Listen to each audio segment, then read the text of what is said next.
দুঃখের বিষয়, আপনারা প্রায় 7-8 মাস অতিবাহিত হয়ে যাচ্ছে। গুম কমিশনে আমরা আমাদের অভিযোগ দাখিল করেছি। এখন পর্যন্ত সরকারের পক্ষ থেকে কোন ধরনের কোন সুস্পষ্ট বক্তব্য আমরা পাইনি। আমরা বিভিন্ন সামাজিক যোগাযোগ মাধ্যমে বিভিন্ন ধরনের মন্তব্য, বিভিন্ন ধরনের কথাবার্তা, বিভিন্ন মিডিয়ার মাধ্যমে, প্রিন্ট মিডিয়ার মাধ্যমে বিভিন্ন ধরনের, যেটা আসলে সঠিক, কোনটা সঠিক সেটা আমরা আসলে বুঝতে পারি না। একবার পজিটিভলি খবর প্রকাশ করা হয়, আবার নেগেটিভলি। সম্প্রতি একটি খবর গুম কমিশনের থেকে, আন্তর্জাতিক অপরাধ ট্রাইব্যুনাল থেকে বলা হয়েছে যে বাংলাদেশের 100-এরও বেশি লোক ভারতের কারাগারে বন্দী আছে। এটা হলো রিসেন্ট খবর। তো আমরা আসলে সত্যিই কনফিউজড। আর আমরা 13 বছর ধরে প্রতি বছরই এই গুম দিবস পালন করা, এইটা নিয়ে কথা বলা, আমরা ক্লান্ত হয়ে গেছি। আমরা চাই না যে ভবিষ্যতে যেন আমাদের এরকম একটি দিবস আবার পালন করতে হয়।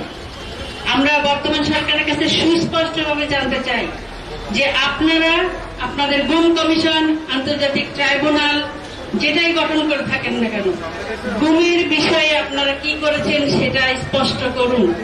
আপনারা গুমের যে আন্তর্জাতিক আইন আছে সেই আইনের আদলে বাংলাদেশের আইন সংশোধন করে সেই আইনের মাধ্যমে এই যে যারা গুম হয়েছে, ইলিয়াস আলী এবং আরো যারা গুম হয়েছে, সবার পরিণতি কি, তাদের অবস্থান কি, তাদের সাথে কারা কারা সুনির্দিষ্টভাবে জড়িত ছিল, তারা কোথায় আছে, তাদেরকে আইনের আওতায় এনে তাদের প্রতি বিচারের ব্যবস্থা করা, সুস্পষ্ট বিচারের ব্যবস্থা করা এবং ইলিয়াস আলীর স্পষ্ট অবস্থান জানানো, এটা সরকারের দায়িত্ব। যেহেতু সরকার, বর্তমান সরকার ক্ষমতায় আছে, তাদের কাছে বিশেষভাবে অনুরোধ করব, এর একটি সমাপ্তি প্রয়োজন। সেই সমাপ্তি যেন তারা দ্রুত করে। এ ধরনের একটি বিষয় নিয়ে দীর্ঘদিন ধরে মানুষের জীবন চলতে পারে না। আর বাংলাদেশের বর্তমান অন্তর্বর্তীকালীন সরকার যে সংস্কারের কথা বলেছে, যে পরিবর্তনের অঙ্গীকার নিয়ে সরকার ক্ষমতায় এসেছে, সেটা যেন আমরা দৃশ্যমানভাবে দেখতে চাই, সেই প্রত্যাশা ব্যক্ত করছি। সবাই ইলিয়াস আলীর জন্য দোয়া করবেন। আমরা পরিবার এখনো প্রত্যাশা করি ইলিয়াস আলী আছে এবং একদিন ফেরত আসবে। সেই প্রত্যাশা যেন সঠিক হয়, সেই প্রত্যাশা সবার কাছে রাখছি। সবার দোয়া ইলিয়াস আলীকে রাখবেন। সবাইকে ধন্যবাদ জানাচ্ছি। আসসালামু আলাইকুম।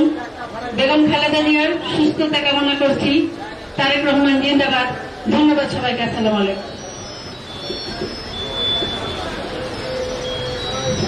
ইলিয়াস ভাইয়ের পরিবারের মতো আমরাও অসংখ্য তার শুভাকাঙ্ক্ষী ভক্ত সতীর্থজন, আমরাও আশা করে আছি ইলিয়াস ভাই আমাদের মাঝে ফিরে আসবেন।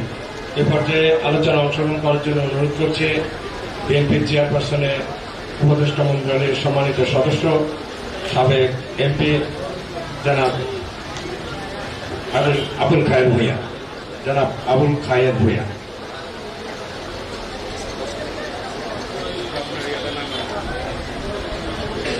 ধন্যবাদ।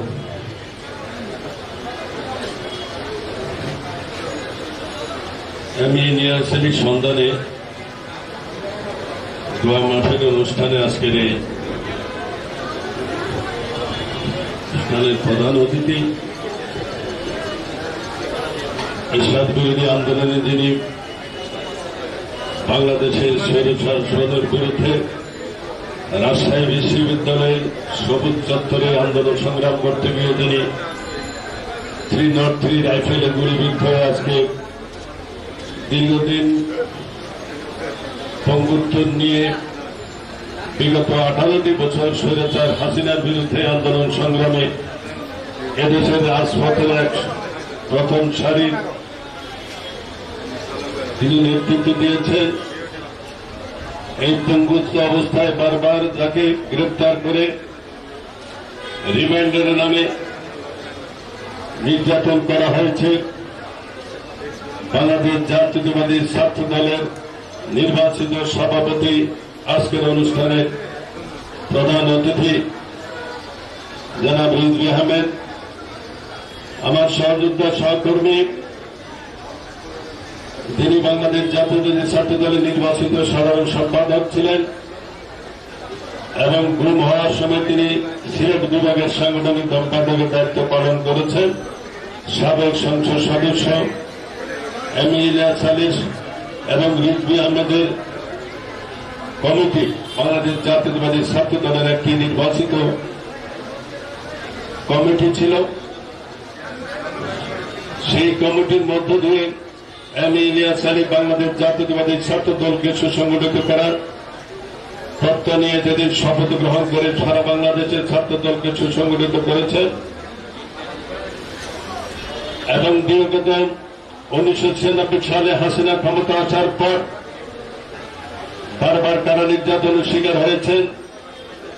2001 সালে বিপুল ভোটের ব্যবধানে তিনি নির্বাচিত হয়েছেন। 2008 সালের নির্বাচনে ইলিয়াস আলী নির্বাচিত হয়েছিলেন। তার ব্যালট বাক্স তার নির্বাচনী এলাকার বিভিন্ন জায়গায় পাওয়া গিয়েছে।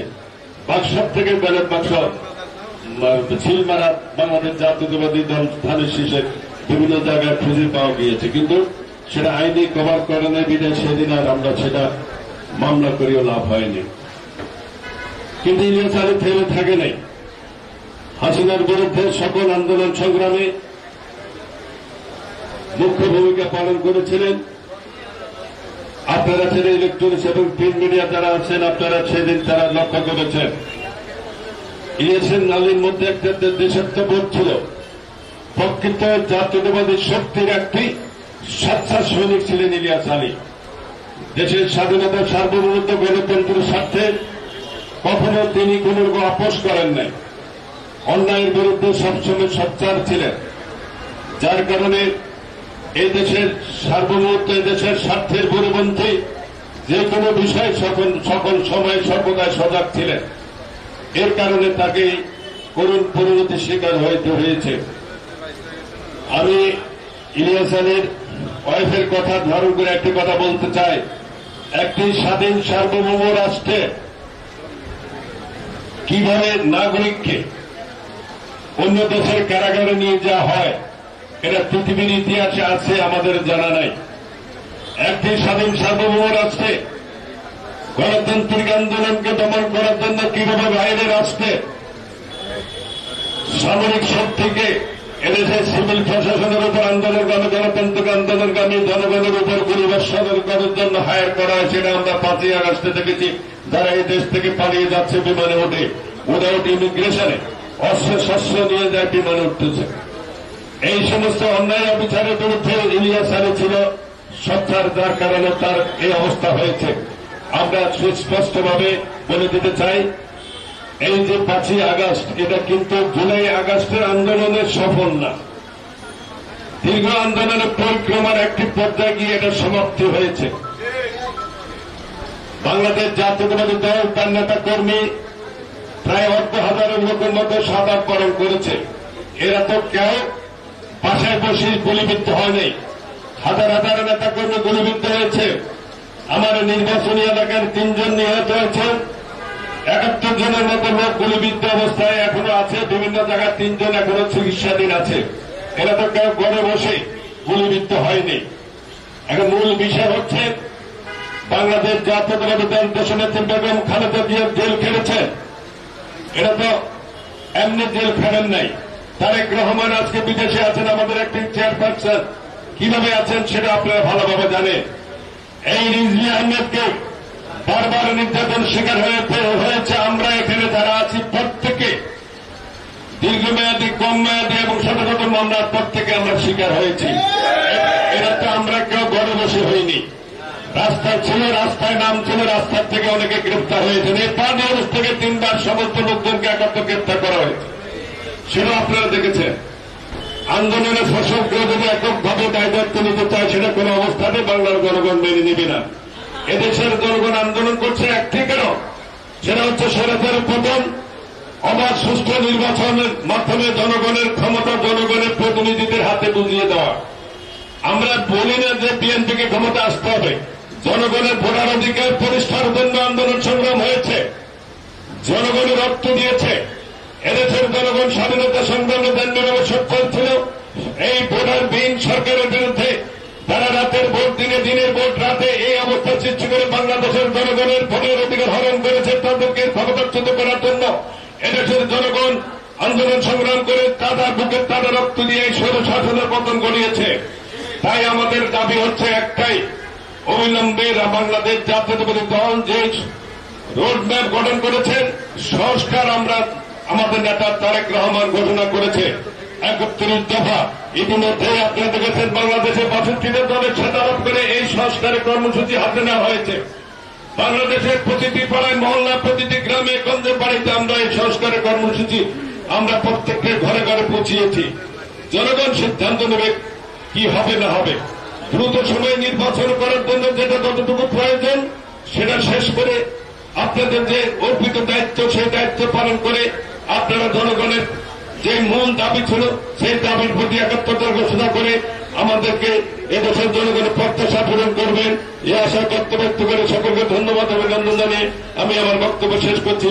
আল্লাহ হাফেজ। বাংলাদেশ জাতীয়তাবাদী দল জিন্দাবাদ। বেগম খালেদা জিয়া দীর্ঘজীবী হন। তারেন্দ্রের অহংকার তারেক রহমান জিন্দাবাদ। শহীদ প্রেসিডেন্ট জিয়া রহমান ওমর হক।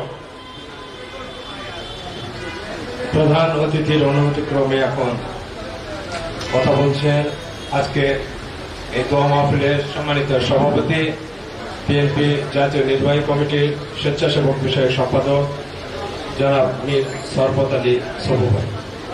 বিসমিল্লাহির রহমানির রহিম। মিডিয়া সারি প্রতিরোধ কমিটির আজকের এই দোয়া মাহফিলের প্রধান অতিথি উপস্থিত আছেন বিগত স্বৈরাচার ফ্যাসিস্ট আওয়ামী সরকারের বিরুদ্ধে যে নাকি আন্দোলন সংগ্রাম করেছে, যার নেতৃত্বে আমরা প্রতিটি সময় আন্দোলন সংগ্রাম করেছিলাম এবং স্বৈরাচার ঈশ্বর সরকার রাজশাহী বিশ্ববিদ্যালয়ে যখন রাষ্ট্রব্যাপী ছিলেন, নিশ্চয়ই আপনারা অবগত আছেন, সেই সময় বিডিআর গুলি করেছিলেন এবং তার 3 চাইনিজ রাইফেলের গুলি দিকে বের হয়ে পিছন দিকে বের হয়ে গিয়েছিল। তখন থেকে তার সাথে ছিলেন জাসদের 13 কি বলে সাধারণ সিনা দিনাজপুরে সে মৃত্যুবরণ করেছিলেন। মহান রাব্বুল আলামিন তাকে বেঁচে রেখেছেন। এই ফ্যাসিস্ট শেখ হাসিনাকে পতনের জন্য, আওয়ামী লীগের পতন দেখার জন্য ওনাকে বেঁচে রেখেছে। আমাদের আজকে প্রিয় নেতা বিএনপির সিনিয়র যুগ্ম মহাসচিব, ছাত্র দলের সাবেক নির্বাচিত সভাপতি রুহুল কবির রিজভী উপস্থিত আছেন। সাবেক ছাত্রনেতা লক্ষ্মীপুরের সাবেক সংসদ সদস্য আবুল খায়ের ভূঁইয়া, আমাদের সবার প্রিয়, আমাদের প্রিয় ভাবি, যে নাকি শুধু ইলিয়াস ভাইয়ের ওয়াইফ নয়, সহধর্মী নয়, সে বরং তারও কোনো একটি পরিচয় আছে। সে তখন ডাকসুর 90 ডাকসুর যে হয়েছিল, সে ডাকসুর তখন ছিল কোয়েতগঞ্জ হলের কোয়েতগঞ্জের এজিএস আমাদের ভাবি, আমাদের কাউন্সিলর রুজি ভাবি, আমাদের ডাকসুর সাবেক জিএস, 90 গণঅভ্যুত্থানের অন্যতম নায়ক খাইরুল কবির খোকন উপস্থিত আছেন। মনসুগঞ্জের কৃতি সন্তান, যে নাকি গত আওয়ামী লীগ সরকারের সময় যে বয়সে সে লাঠি পিটা করে তাকে একটি গরুকে মনের পিটায় না, পশুকে তাকে যেভাবে পিটিয়েছিল পুলিশ, সে আমাদের প্রিয় নেতা এরপর আব্দুল আজাদ উপস্থিত আছেন। খালেক আব্দুল কাদের ভূঁইয়া জুয়েল, আমাদের বেল্লাল, তারপরে আমাদের রাজা ভাই, সত্তার পটোয়ারি, ডাক্তার জাহিদ, আলাদ হোসেন উজ্জ্বল, আমার মহানগরীর আমাদের সভাপতি তুহিন স্বেচ্ছাসেবক দলের বিপ্লব নির্বাহী কমিটির সদস্য, রফিক শিকদার নির্বাহী কমিটির সদস্য, পাপ্পা শিকদার, সাজ্জাদ জামান, ডাক্তার জাহিদ, আমাদের ওলামা দলের সাধারণ সম্পাদক মাওলানা আবুল হোসেন সহ অনেক নেতৃবৃন্দরা উপস্থিত আছেন। আজকে সবার নাম বললে ভুল ত্রুটি ক্ষমার দৃষ্টিতে দেখবেন। আজকে আমরা শুধু এখানে স্মরণ করছি আমাদের ভাই ইলিয়াস ভাইকে। ইলিয়াস আলী ভাই সম্পর্কে বললে গেলাম ঘন্টা পর ঘন্টা পড়লো শেষ হবে না। ইলিয়াস ভাই আমার সিনিয়র বড় ভাই ছিলেন ঠিকই, কিন্তু ওনার সাথে আমার সাথে সম্পর্ক ছিল বন্ধুর মতো। উনি যখন স্বৈরাচার এরশাদ বিরোধী আন্দোলন সংগ্রামে আমরা একসাথে জেনেছিলাম, এরশাদ বিরোধী আমি 90 ছেলে ছিলাম আর সে ছিল 20 ছেলে। ঠিক 1 সপ্তাহ 3-4 দিন পরে আমি ডিআইজি ছিল আমাদের এলিফ্যান্ট রোডে, ওনাকে বললাম যে ভাই ইলিয়াস ভাই আছে, আমাকে ওখানে দিয়ে দেন, আমি ওখানে যাবো। যাই হোক 3-4 দিন পরে আমরা একসাথে গেলাম। এই যে পাশাপাশি রুমে ছিলাম, এই যে কত স্মৃতি, কত গল্প, যে গল্প শেষটায় আমাদের সেই সময় ছিল সাবেক যে সাইদ ছোড়া আমাদের আব্দুল বনি, শহীদুল হলের বনি, আমরা একসাথে সবাই ছিলাম। এরশাদ যখন 6 তারিখে পতন হলো, তখন আমাদের ইয়ে মন্টু ভাই ছিল, আব্বাস ভাই ছিলেন, তারা বের হলেন। পরে আমাকে ডিপ্টি জেলার ছিল তৎকালীন, আমাকে বললো যে আপনি বেরিয়ে যান। ইলিয়াস ভাইয়ের মনটা বেশ খারাপ হয়ে গেল যে আমি চলে যাচ্ছি, খুব মন দিয়ে আমাকে বলা হয় আমি শোনো তিনটি ভাষা, তুমি চইলা যে আমার কোনো ভুলা যায় না বলো। আমি ভাই কি বলেন আপনার গুরু বলি, আমি আইসাই তাৎক্ষণিক কায়ুম বাইরে পাইলাম 1.5 গেটে। যেহেতু আমাদের বাসা লালবাগ, সেখানে সবাই আমাকে লোকজন আসছে, কায়ুম ভাইকে বলা যে ভাই যে প্রকার হোক ইলিয়াস ভাইকে বের করে একটা বন্দোবস্ত করেন, কোথায় কি লাগবে। তখনকার আমাদের যে খোকন ভাই ছিলেন, যে ডিটেনশন শাখা দেখতে সিনিয়র সহকারী হচ্ছে আমাদের মালিক ভাই আমি জেলখানে বলেছি ভাই তা ইলিয়াস ভাইটাই করে। তারপর যাই হোক ইলিয়াস ভাই, আমি ওইখান থেকে সবাইকে নিয়ে আসলাম, আমাকে নিয়ে আসতো ইলিয়াস ভাই, বিকালবেলা বিয়ে হয়ে গেল। এই স্মৃতিগুলো এবং এরপর থেকে এরশাদ পতনের পর থেকে প্রতিনিয়ত আমরা দুজন, আমার মোটরসাইকেল ছিলেন, আমরা দুজনে মোটরসাইকেলে জোড়ায় মানিক যেটা বলে, বড় ভাই ছোট ভাই সম্পর্ক, তার সাথে একসাথে আমরা আমার বাসায়, তখন সে ব্যাপার ছিল যেহেতু হলে ছিল না, আজিমপুরে আমার বাসায় আমরা একসাথে থাকতাম এবং অনেক দিন যাবত। তারপরে যাই হোক ওই যে ভাবির সাথে বিয়ে সাথে হওয়ার পরে আমাদের বাসায় দিলেন অনেক স্মৃতি। ইলিয়াস ভাইয়ের স্মৃতির কথা মনে পড়লে আমি কোনো এক এক সময় ইমোশন হয়ে যাবে, নিজেকে কন্ট্রোল করতে পারি না। কারণ শেষ এটা আপনারা জানেন 2012 সালের পূর্বে একটি মুক্তিযোদ্ধা সমাবেশ হয়েছিল আমাদের এখানে। ইলিয়াস ভাই আমাকে, আমি এক জায়গায় ছিলাম তখন স্বেচ্ছাসেবক থেকে দিনে আমাকে ফোন দিল, এই মেয়া তুমি কোথায়? আমি আরে মেয়ে অনুষ্ঠান ভাও, তুমি এক্ষুনি চলে আহ দেওয়ার মালিক অনুষ্ঠান। আমি দৌড়ায় মোটরসাইকেল গেলাম এখানে, এই মেয়া চলো তোমার সাথে জরুরি কথা আছে। যাই হোক আমাদের কিছু ইনস্ট্রাকশন ছিল, তৎকালীন প্রোগ্রামটাকে কিভাবে সাকসেস করা যায় আমাদের হাইকমান্ডের নির্দেশ ছিল। যাই হোক এই যে তার যে সাংগঠনিক দক্ষতা, এটা ভাই সত্যিকার অর্থে আমার বোঝা তার আমার সেই নাই, ভাষা নাই। এবং তার সাংগঠনিক সবসময় তার কথাবার্তা, চাল চলন, সিলেট আমি দেখেছি আমাদের যখন আমি তার সাথে ছিলাম একদিন সিলেটে টিপাই মুখ দিয়ে সে আন্দোলন, তার কি জোরালো বক্তব্য, টিপাই মুখী ভারতের তাকে তখন আর বাংলাদেশের গোয়েন্দারা মিলে তাকে গুম করা হয়েছে। সত্যিকার অর্থে ইলিয়াস ভাই নেই, আজকে ইলিয়াস ভাই মতো অনেকেই আমরা যারা আছি, ইলিয়াস ভাইয়ের জন্য আমাদের সবাই স্মরণ করা উচিত এই দিকটাকে। কারণ সে এই দলের জন্য ছাত্রদল থেকে একজন 2জন নির্বাচিত সভাপতি সদস্য রিজভি ভাই এবং সাধারণ সম্পাদক ছিলেন আমাদের ইলিয়াস ভাই নির্বাচিত। এই 2জন তাদের যে ত্যাগ, এই ইলিয়াস ভাই, সেটা বলার নয়।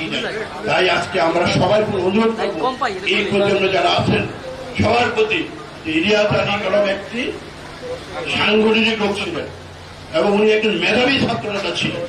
মেধাবী বলতে এটাই, উনি ঢাকা বিশ্ববিদ্যালয়ের ফিনান্সের ছাত্র ছিলেন।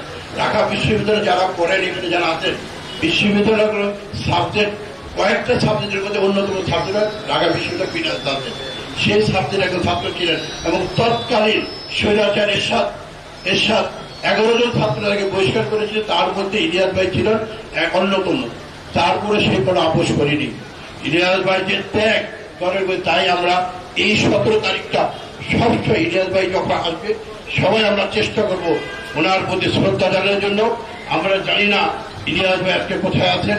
আমি মহান রব্বুল আলামিনের কাছে প্রার্থনা করি, আবেদন করি, দোয়া করি যাতে করে ইলিয়াস ভাই আমাদের মাঝে ফিরে আসুক।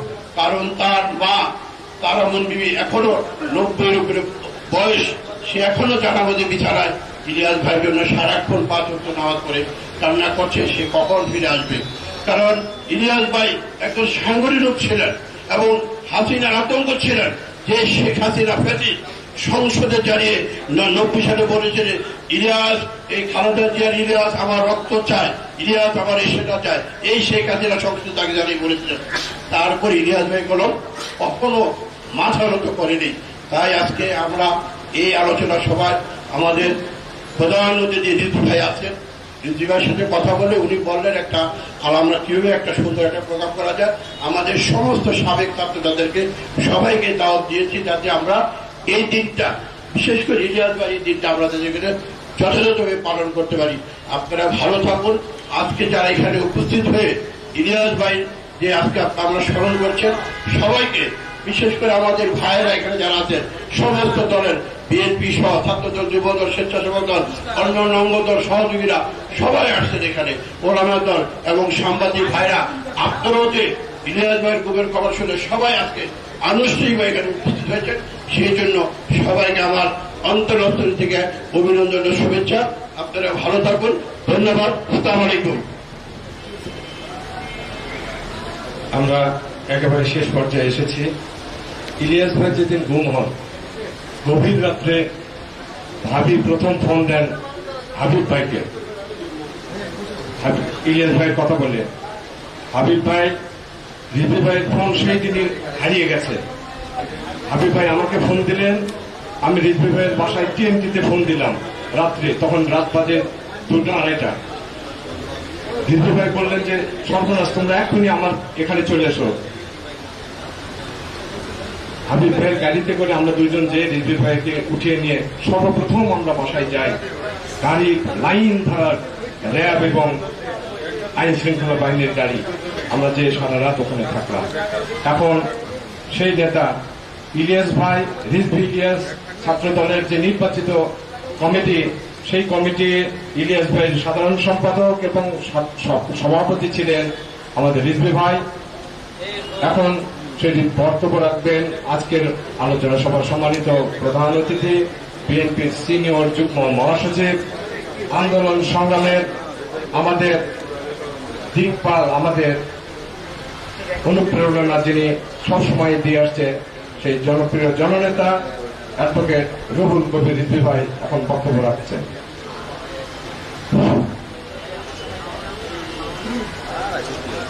সংগ্রামী সভাপতি সভাপতি সহ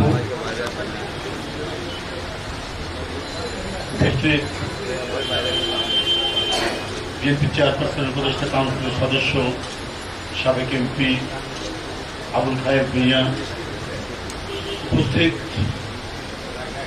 রয়েছেন, যার জন্য আজকের এই আয়োজন, এই প্রতিবাদ সভা। বিএনপির সাবেক সাংগঠনিক সম্পাদক, সাবেক এমপি, ছাত্রদলের সাবেক সাধারণ সম্পাদক গুম হওয়া ইলিয়াস আলীর সহধর্মিনী, চেয়ারপারসনের উপদেষ্টা কাউন্সিলের সদস্য মুজাম হাবিব উপস্থিত রয়েছেন, বিএনপির যুগ্ম মহাসচিব ফাইজুল কবির খোকন, যুগ্ম মহাসচিব আব্দুল সালাম আজাদ, আব্দুল কাদের ভূঁইয়া জুয়েল, আব্দুল খালেক, বেলাল হোসেন,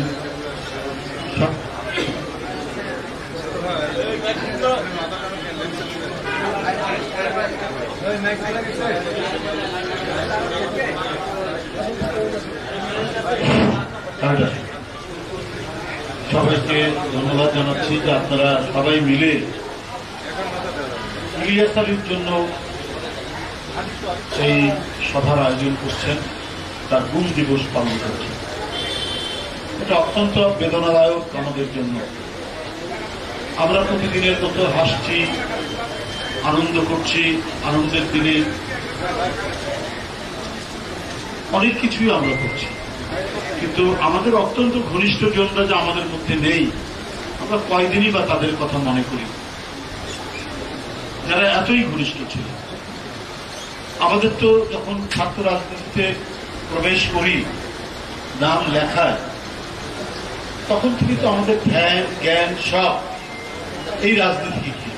কোথায় পরিবার, কোথায় বাবা মা, আমাদের সব কিছুর আধার যেন আমাদের এই দল, এই রাজনীতি। সুতরাং রাজনীতির যারা আমরা সহকর্মী, আমরা তো অনেকের চেয়ে অত্যন্ত ঘনিষ্ঠ জন সমাজে আমাদের আরো যারা পরিচিত লোকজন আছে,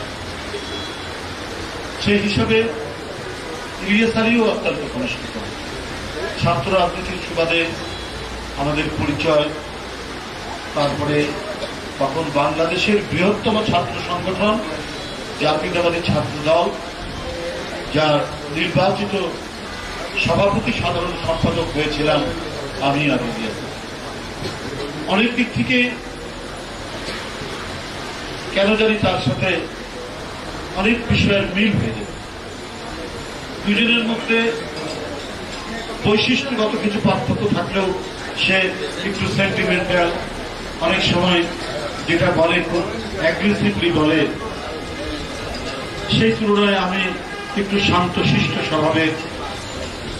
খায়রুল কবির খোকনও ইলিয়াস আলীর অত্যন্ত ঘনিষ্ঠজন, সেও শান্তশিষ্ট স্বভাবের, কিন্তু আমরা তার অন্তরের পাঠটা নিতে পেরেছি, তার অন্তরের মানচিত্রটা দেখেছিলাম। সেখানে একটা এবার কোমল শিশুর মতো তার অন্তর ছিল, এটাই ছিল সবচেয়ে ভালো লাগা।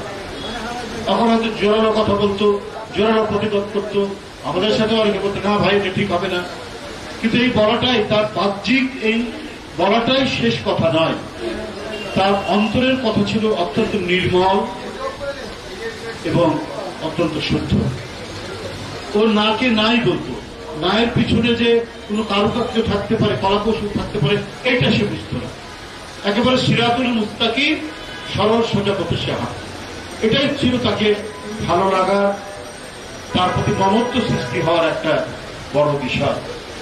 এখানে সবাই আলোচনা করেছে, তার গুম হওয়ার তাৎপর্য নিয়ে কথা বলেছে, আমি আর একটু বিষয় নিয়ে কথা বলছি, তার দেশপ্রেম এবং দলের প্রতি তার যে আনুগত্য। এটা বললে অনেক সময় লাগবে, সাংবাদিক ভাইরা অনেকক্ষণ ধরে বসে আছে।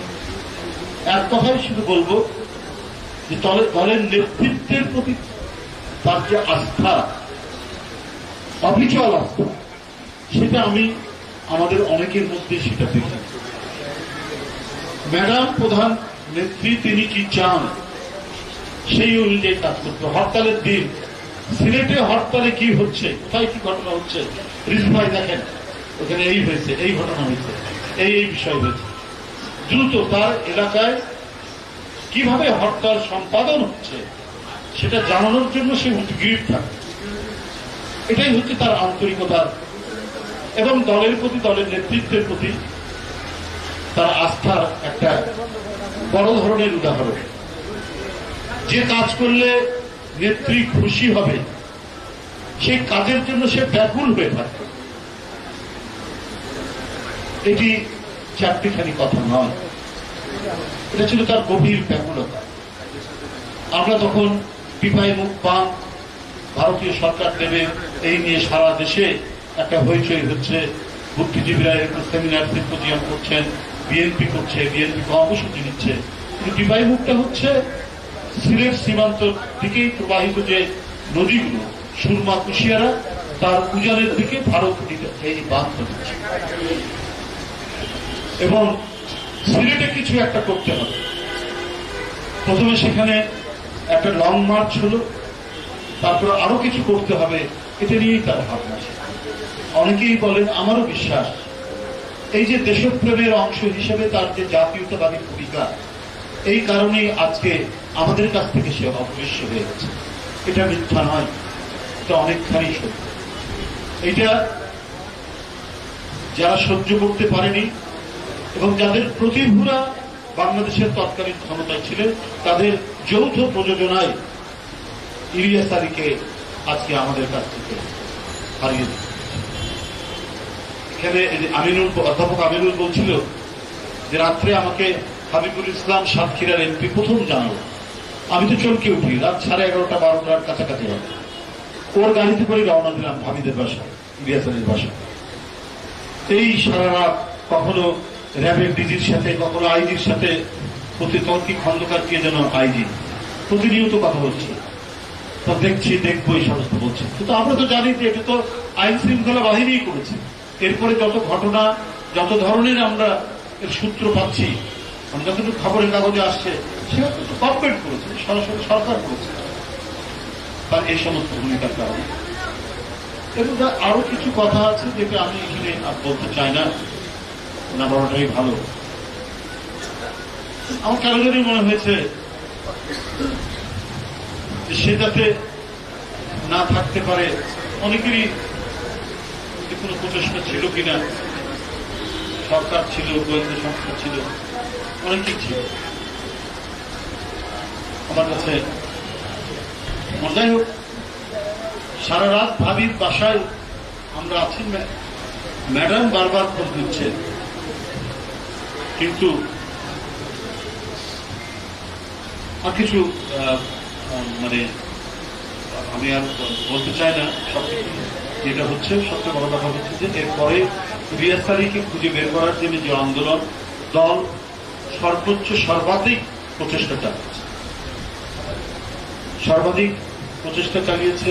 একের পর এক হরতাল এবং আন্দোলন বেশ তীব্র মাত্রায় উঠে এসেছিল। আমি কয়েকদিন হরতাল ঘোষণার পরে গ্রেপ্তার হয়ে গেলাম। পার্টি অফিস থেকে নেমে যখন আমি বেরিয়েছি তার কিছু পরে, এরপরেও চলছিল আন্দোলন, সমস্ত ঘটনা আপনারা জানেন। তো আমার যে বক্তব্যটি আজকে, ইলিয়াসী আমাদের কাছে নেই, চৌধুরী আলম আগেই চলে গেছে, ওদিকে সুমন আমার অত্যন্ত ঘনিষ্ঠ একটি ছেলে ছিল, এই কি বলে তেজগাঁর এদিকে বাড়ি, মহাখালী তেজগাঁর, বন্ডা তুলিরা প্রায় ওদের সাথে কথা হয়, এরা আজকে নেই। ডক্টর ইউনূস সাহেব ক্ষমতায়, ডক্টর ইউনূস সাহেব ক্ষমতায় অনেক বিষয়ে অনেক কথা বলছেন, কিন্তু যে ঘটনাগুলি, যাদের আত্মদান এবং গুম হয়ে যাওয়া, এই যে এত ট্র্যাজেডি, এত বিয়োগান্তক ঘটনা, ১৫-১৬ বছর ধরে বাড়িতে বাড়িতে বিএনপি এবং যারা আন্দোলনে ছিল এদের বাড়িতে বাড়িতে ঘরে ঘরে কান্নার রোল এখনো থামেনি, এদের আহাজারি এখনো আকাশে বাতাসে ধ্বনিত হয়। এরই মধ্যে দিয়ে পলাতক হয়ে গেলেন ফ্যাসিবাদ অন্তর্বর্তীকালীন সরকার। কারণ গণতন্ত্র ধ্বংস, ভোটাধিকার হরণ, মানুষের কথা বলা যায় না, ভয় ভীতি আমাদেরকে প্রতিনিয়ত প্রতিক্ষণে আমাদেরকে তাড়া করে বেড়াচ্ছে। এর মধ্যে দিয়ে যতটুকু করা যায় আন্দোলন, সংগ্রাম, জেল, জুলুম, ক্রসফায়ার, গুম, বিচার বহির্ভূত হত্যা, এই যে ভয়ঙ্কর বিষাক্ত বেড়াজালের মধ্যে সমস্ত জাতীয়তাবাদী শক্তিকে বন্দী করে নিজের রাজ সিংহাসনকে অটুট রাখার জন্য, চিরদিনের জন্য ধরে রাখার জন্য শেখ হাসিনার রক্তাক্ত কর্মসূচি যেভাবে তিনি পালন করে গেছে, সেটাকে প্রতিহত করে ১৫ বছর ধরে সমমনা দলগুলো এবং বিএনপির নেতৃত্বে যে এত যে আত্মত্যাগ, এত যে অবদান, তারই ফলশ্রুতিতে ছাত্র জনতা গত বছর জুলাই আগস্টে আমরা সাফল্যমণ্ডিত হই শেখ হাসিনা তারা। তো এগুলো কি শুধুই বৃথা? আজকে অন্তর্বর্তীকালীন সরকার তারা ক্ষমতায় আছে যে ৬০ লক্ষ মামলা আমাদের নেতা কর্মীদের নামে। আপনি তারা কমিশন গঠন করে হোক বা দ্রুত দায়িত্ব পালন করে হোক, কাউকে দিয়ে, আইনজীবীদেরকে দিয়ে, এগুলো তো আজকে ৮ মাস আপনি ক্ষমতায় আছেন, এই মামলাগুলো তো প্রত্যাহার করা যেত। এই যে ৬০ লক্ষ মামলা এবং যে ঘটনাগুলো বললাম, এরই ফলশ্রুতি তো আপনারা আজকে ক্ষমতায়, এটার জন্য তো আপনি কিছুই করেননি। কেন আজকে আজও আমাদেরকে কেন আদালতের বারান্দায় বারান্দায় ঘুরে বেড়াতে হবে? সরকার একবারই কাজ করছে না, আমি সেটা বলবো না, হয়তো কিছু করছে, কিন্তু যে ভোটাধিকারের জন্য আমাদের ১৫-১৬ বছরের সংগ্রাম, সেই ভোটাধিকার কেন বিলম্বিত হচ্ছে, সেটা নিয়ে কেন এত কথা হচ্ছে? কেন নির্বাচন এবং ভোটাধিকারের বিকল্প হিসেবে সংস্কারকে দাঁড় করাচ্ছে? সংস্কার কেন ভোটাধিকার আর গণতন্ত্রের বিকল্প হবে, নির্বাচনের বিকল্প হবে? আমরা ভোট, নির্বাচন এবং ভোট প্রয়োগের কথা বললে আপনার সরকার আরো কিছু কথা সেগুলোকে বিকল্প এনে দাঁড় করছেন। তো গণতন্ত্র মানেই তো নির্বাচন, গণতন্ত্র মানেই তো হচ্ছে ন্যায় বিচার। তো সেগুলো কি করছে? প্রয়োজনীয় সংস্কার তো বিএনপিও তো বলেছে বারবার। আপনি বিভিন্ন কমিশন গঠন করেছেন, তারপরে সেগুলো নিয়ে আলাপ আলোচনা চলছে, আমাদের রাজনৈতিক দলগুলোর সাথেও বৈঠক হচ্ছে, বৈঠক তো শেষ পর্যায়ে যাবে। কিন্তু এই ডিসেম্বর জুনের এক ধরনের দোলনার মধ্যে কেন দুলছে বাংলাদেশের নির্বাচনী ওয়াদা? সরকারের নির্বাচনী ওয়াদা ডিসেম্বর আর জানুয়ারির মধ্যে এই যে পেন্ডুলামের মতো দোল খাচ্ছে, এটা কেন? এটা তো অন্তর্বর্তীকালীন সরকারকে তো এটা তো জবাব দেওয়া দরকার। দেশটি একেবারে মানে সোনায় সোহাগা হয়ে গেছে। মানুষের বাড়িতে বাড়িতে ওয়াসার পানির বদলে সেখানে দুধ বয়ে যাচ্ছে, এমন তো নয়। এমন কি হয়েছে? তা তো হয়নি। অনেক জিনিস অনেক দাম দিয়ে কিনতে হচ্ছে। দুর্নীতি যে একেবারে মুক্ত হয়েছে তা নয়। ফ্যাসিবাদের দোসররা বিভিন্ন জায়গায় বিভিন্ন ভাবে তারা এই প্রশাসনের মধ্যে অবস্থান নিয়ে আছেন। কই এদের ব্যাপারে এত বলার পরও তো কোনো পদক্ষেপ নেননি। একজন সচিব জনপ্রশাসনের, তার নামে খবরের কাগজে উঠল যে 5 কোটি টাকা হলেই আমার চলবে, আমার আর বেশি দরকার নাই। তারপরেও তিনি বহাল তবিয়তে টিকে থাকেন এবং আমরা জানতে পারি যে বিএনপির সাথে সম্পর্কযুক্ত বা বিএনপির পরিবারের যদি কেউ প্রশাসনের কোথাও থাকে, তাকে কোনো গুরুত্বপূর্ণ জায়গায় তাকে বসানো হয় না, বা এর মধ্যে দৃঢ় করেও তাকে সরিয়ে দেওয়া হয়। তার মানে কোন একটা এজেন্ডা এবং পরিকল্পিত নকশার মধ্যে দিয়ে কি সরকার চলছে? এটাই তো আজকে মানুষের কাছে সবচেয়ে বড় প্রশ্ন। এই কারণেই তো আজকে এত ধোঁয়াশা তৈরি হচ্ছে। সুতরাং জনগণের সাথে ছলাকলা করলে এটা কিন্তু এর প্রতিক্রিয়া ভালো হয় না। এটা কখনোই ভালো প্রতিক্রিয়া হতে পারে না। দেশ কি এমন খুব ভালো চলছে, আজকে পলিটেকনিকের ছেলেরা রেল লাইন অবরোধ করছে। আমরা এর আগে কখনো শুনিনি যে কোনো ইনস্টিটিউশনের ছেলেরা তারা তাদের ইনস্টিটিউশনে স্ট্রাইক করে, তাদের দাবি দেওয়া নিয়ে আন্দোলন করে, রেল লাইন অবরোধ। আর যে পলিটেকনিকের সামনে রেল লাইন নাই সেখানে তারা সড়ক অবরোধ করে।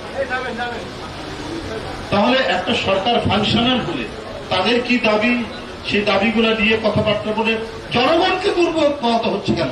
কালকে 3.5 ঘন্টা লেগেছে এই পার্টি অফিস থেকে আমার বাসায় যেতে, যেখানে 30 মিনিট লাগার কথা। তাহলে এই বিষয়গুলো হচ্ছে কেন? এইটা কোনো মানে সরকার এইভাবে পরিচালিত হয় না। মানুষের প্রত্যাশাটা অনেক বেশি। মানে একটা ভয়ঙ্কর দৈত্যসুলভ এক রাক্ষসী ফ্যাসিবাদের পতনের পর একটা দায়িত্বশীল সরকার সব জায়গায় থাকে। এটা আপনি সবারই কথা। যে ডিসিকে বলি এখানে বৈষম্য বিরোধী ছেলেরা আমাদেরকে এটা বলে গেছে, এখানে বৈষম্য বিরোধী ছেলেরা বলেছে এই কাজ করা যাবে, এই কাজ করা যাবে না। এটা তো একটা ফাংশনাল গভর্নমেন্ট হতে পারে না। সরকার জবাবদেহি হবে যদি পার্লামেন্ট নাই জনগণের সেন্টিমেন্টের কাছে। কারণ বৈষম্য বিরোধী ছাত্রদের অবদানকে আমরা স্বীকার করি, কিন্তু এইটা যদি এইরকম হয় যে তাদের কথাই প্রশাসন চলবে, সমস্ত সরকারি কর্মকাণ্ড হবে, এইটাকে বলবে নৈরাজ্য। এটা যে দেশে নৈরাজ্য চলে সেই দেশে এটা এই ধরনের ঘটনা হয়। এই নৈরাজ্য কেন হবে? কেউ হয়তো অবশ্যই রাজনৈতিক দলগুলো প্রশাসনের সাথে কথা বলতে হয়, কাজ করতে হয়, যেতে হয়। অধিকাংশ জেলা প্রেসিডেন্ট সেক্রেটারি হয় অ্যাডভোকেট অথবা যে কোনো পেশায় থাকতে পারে। নানা বিষয় নিয়ে মিটিং নিয়ে, জনসভা নিয়ে কোথায় করলে ভালো হয় না হয় এটা তো স্থানীয় প্রশাসনের সাথে কথা বলতেই হয়। ডিসিএসপি বলে না এখানে তো বৈষম্য বিরোধী ছাত্ররা বলে গেছে এইভাবে করা যাবে। আরে তাহলে আপনার জনপ্রশাসন কেন? আপনাদের সাথে আপনাদের ক্লায়েন্ট হচ্ছে রাজনৈতিক দলগুলো। রাজনৈতিক দলগুলোর সাথে আপনাদের আলাপ আলোচনা হবে, কথাবার্তা হবে, তারা রাজনৈতিক কর্মসূচি পালন করবে। আপনারা শান্তি শৃঙ্খলার জন্য রাজনৈতিক দলগুলোর সাথে আপনারা কথা বলবেন যে দেখেন এই এই জায়গায় সমস্যা হচ্ছে, আপনারা দেখেন। সেক্ষেত্রে ছাত্র নেতাদের সাথেও যে কথা বলা যাবে না তা তো কথা বলা যাবে, কিন্তু তারা যদি ডিক্টেট করে প্রশাসন তাহলে সেটাকে বলবে তো নৈরাজ্য। এটা হবে কেন? এটা তো হওয়ার কথা না। আমি শুনেছি প্রতিটা মিনিস্ট্রিতে নাকি করে একটা করে কমিটি আছে। তো এই যে 15-16 বছরের আন্দোলন, আমরা তো চেয়েছি একটা অবাধ সুষ্ঠু নির্বাচন, আমরা চেয়েছি আমাদের ভোটাধিকার নিশ্চিত করা, আমরা চেয়েছি আইনের শাসন নিশ্চিত করা। আমি যদি আজকে কোনো বিপদে পড়ি আমি আদালতে গিয়ে ন্যায় বিচার পাবো, এটাই হচ্ছে একটা গণতান্ত্রিক সমাজ, এটাই হচ্ছে একটা গণতান্ত্রিক রীতি। আমরা সেইটার জন্য সংগ্রাম করি।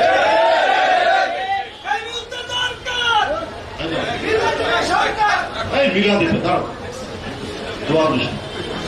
সুতরাং সেই জায়গাটাকে নিশ্চিত করার দরকার অন্তর্বর্তীকালীন সরকার। যাই হোক, আজকে যার জন্য এই আয়োজন আমি আর কথা বাড়াতে চাই না।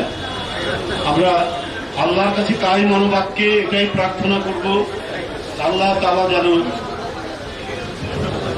আমাদের প্রিয় নেতা ইলিয়াস আলীকে আমাদের কাছে যারা যেখানেই গুম করে রেখেছে তাদের কাছ থেকে উদ্ধার করে তার পরিবারের কাছে, দলের কাছে যেন ফিরিয়ে দেয়, এটাই হচ্ছে আমাদের প্রার্থনা। আজও এতদিন হয়ে গেল 8 মাস, যে কথাটি লুনা ভাবি বলেছেন, নির্বাচন আপনার এই গুম কমিশন নাকি গঠন করা হয়েছিল, কি কার্যক্রম করছে? আমরা যে কথাগুলো বলেছি সে কথাগুলো তো মিথ্যা বলা হয়। তাহলে সরকারের জাতীয় ও আন্তর্জাতিকভাবে একটা তো আন্দোলন করে তোলা দরকার ছিল। কোথায় ইলিয়াস আলী, কোথায় চৌধুরী আলম, কোথায় সাইফুল ইসলাম হিরু, কোথায় হুমায়ুন কবির পারভেজ, কোথায় সুমন, কোথায় জাকির, এরা কোথায় দিনার? তাহলে এদেরকে ফিরিয়ে নেওয়ার ব্যাপারে সরকারের আপনার কি দায়িত্ব পালন করেছে আপনারা বলুন। আর এটা যে সত্যি, এটা যে সরকার যে করেছে তার প্রমাণ হাসিনার পতনের পর আয়না ঘর থেকে আমরা কি বলে যে ব্যারিস্টার কি যেন নাম, আরে কাশিম আরমান, ব্যারিস্টার আরমানকে ফিরে আসতে দেখলাম, ব্রিগেডিয়ার আজমিকে ফিরে আসতে দেখলাম। আমরা ভারত থেকে আমরা সালাউদ্দিন সাহেব, আমাদের স্ট্যান্ডিং কমিটির মেম্বার, সে ফিরে আসেন। তার মানে সালাউদ্দিনকে গুম করে ভারতে পাঠানোর ব্যাপারে শেখ হাসিনার অবদান ছিল, শেখ হাসিনাই সেটা করেছে। তাহলে এই সমস্ত বিষয়গুলোকে আপনার তো এগুলোই নিশ্চিত করতে হবে যে বাংলাদেশে যেন আর এই অমানবিক দৃশ্যের খেলা জনগণকে যাতে দেখতে না হয়। বাংলাদেশে অতীতেও যেমন ছিল না, খুন ছিল, আওয়ামী লীগ আসলে খুন করে বিরোধী দলকে, খুন ছিল তার বাবার আমলে কয়েকটা হয়েছে, কিন্তু শেখ হাসিনা যেভাবে করেছে এই খুনের যেন আর কোনদিন অবমাননা, রাজনৈতিক হত্যা যেন চিরদিনের জন্য বন্ধ হয়। সেই সমস্ত কাজগুলো আপনারা কিছুটা উদ্যোগ নিয়ে দেখান, যাতে অবাধ সুষ্ঠু নির্বাচনে যারাই ক্ষমতা আসবে তারা সেই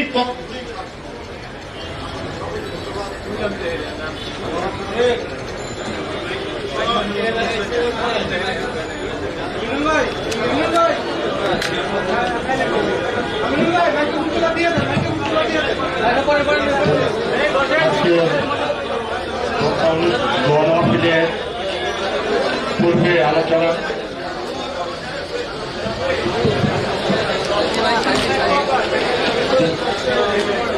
মির্জু ভাইকে ধন্যবাদ জানাই। আজকে এই দোয়া মাহফিলের আয়োজনে সম্মানিত সভাপতি মীর শরফত আলী সফু ভাইকে, আমাদের প্রিয় ইলিয়াস ভাইয়ের সহধর্মিণী তহসিল উদ্দিন লুনা ভাবিকে এবং অন্যান্য সকল নেতৃবৃন্দকে, সাংবাদিক বৃন্দকে। এখন দোয়া অনুষ্ঠান হবে। দোয়া পরিচালনা করার জন্য অনুরোধ করছি ওলামা দলের সম্মানিত সদস্য সচিব জনাব অ্যাডভোকেট আবুল হোসেন, এবং এই দোয়ার পর সামান্য তফারকের ব্যবস্থা আছে, আপনারা তফারক দেবেন। দোয়ার মাধ্যমে আজকে এই দোয়া অনুষ্ঠান শেষ হবে। ধন্যবাদ সবাইকে। نحمده ونستعينه ونستغفره ونعوذ بالله من شرور انفسنا ومن سيئات اعمالنا. ان الله وملائكته يصلون على النبي يا ايها الذين امنوا صلوا عليه وسلموا تسليما. اللهم صل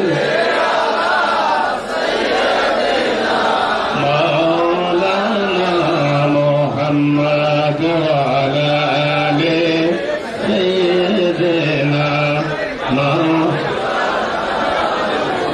যারা তোমার পিয়াদান তারা তোমায় পড়াবে কাপন মাটির নিচে করবে দাফন মিল্লাত নবী মুস্তাফা আল্লাহুম্মা সাল্লি